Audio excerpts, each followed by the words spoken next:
Assalamualaikum warahmatullahi wabarakatuh. Alhamdulillah hari ini di GR4 lagi aktivitas masih kotrek-kotrek. Jadi buat teman-teman yang ada masalah mobil ekstraksi silahkan merapat. Pagi udah buka jam 8, tapi kalau jam 6 juga udah ada orang. Kalau mau merapat silahkan aja jam 7, asal jangan tengah malam. Hari ini saya mau bahas tentang apa tadi saya mau bahas ya.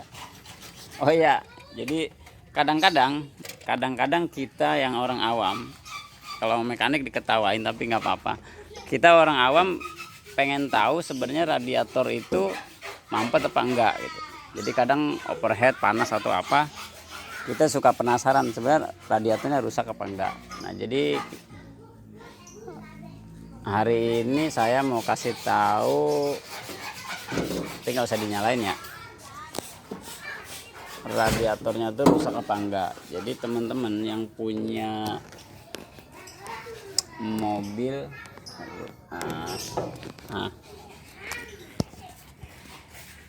jadi gini ya, buat teman-teman yang pengen tahu radiatornya itu rusak apa enggak, jadi silakan nyalain mobilnya, terus buka ini ya, buka tutupnya. Nah, nanti kalau dia RPM-nya tinggi berarti harus digas dong, harus digas dikit. Nah, kalau dia nyembur, ini dari sini nyembur, berarti itu fix bahwa radiatornya kotor.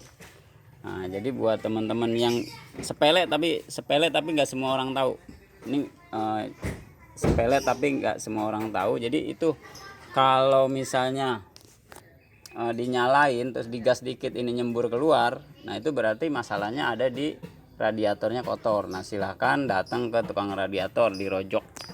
Nah, itu perlu banget ya, supaya nanti sirkulasinya ada mobilnya. Kadang-kadang itu belum overhead, kadang-kadang, tapi satu saat pasti dia overhead. Jadi sesimpel itu ngecek radiator kotor apa enggak. Tapi bisa juga karena water pump ya. Kalau nyembur water pump juga bisa ya. Ya, karena water pump juga ya. Termostat. Jadi bisa juga memang kalau ini nyembur itu karena termostatnya juga bermasalah. Nah, jadi ada dua sebenarnya, termostatnya bermasalah atau atau radiatornya kotor. Nah, jadi itu, tapi bedainnya bagaimana? Jadi itu ya teman-teman, itu jadi buat teman-teman yang nanti tersendirilah di termostat. Nah, jadi itu untuk indikator buat teman-teman yang mau nguras radiator. Jadi masih bingung sebenarnya radiator saya itu mampet apa enggak gitu. Jadi supaya penanganannya itu tepat guna, tepat sasaran, tepat biaya. Kalau mau ya datang aja ke sini ya, kalau mau. Tapi maksudnya kalau yang jauh kan kasihan juga. Kalau yang jauh nanti habis ditransport, ya kurang lebih seperti itu. Kalau mau misalnya konsultasi aja silahkan, nanti sama Mas Hasim gratis konsultasinya. Cuman kalau lagi nggak diangkat berarti lagi nanganin mobil, jadi agak sabar dikit. Oke, mungkin itu aja. Nanti kita bahas masalah water pumpnya langsung aja deh. Kalau terus teman-teman supaya tahu water pumpnya bermasalah apa enggak, dicek aja. Kalau ini misalnya ada perputaran di sini sirkulasinya, berarti water pumpnya normal.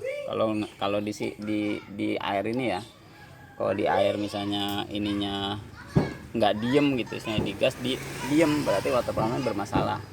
Jadi nggak ada goyangan inulnya gitu. Tapi kalau dia misalnya bersirkulasi jalan, berarti water pumpnya jalan. Sama kayak mesin air lah water pump itu. Oke, mungkin itu agak melenceng dikit, makanya nanti kita bahas tersendiri. Mudah-mudahan bermanfaat. Jadi silakan datang ke Cilengsi Grand Nusa Indah untuk lebih jelasnya. Wassalamualaikum warahmatullahi wabarakatuh.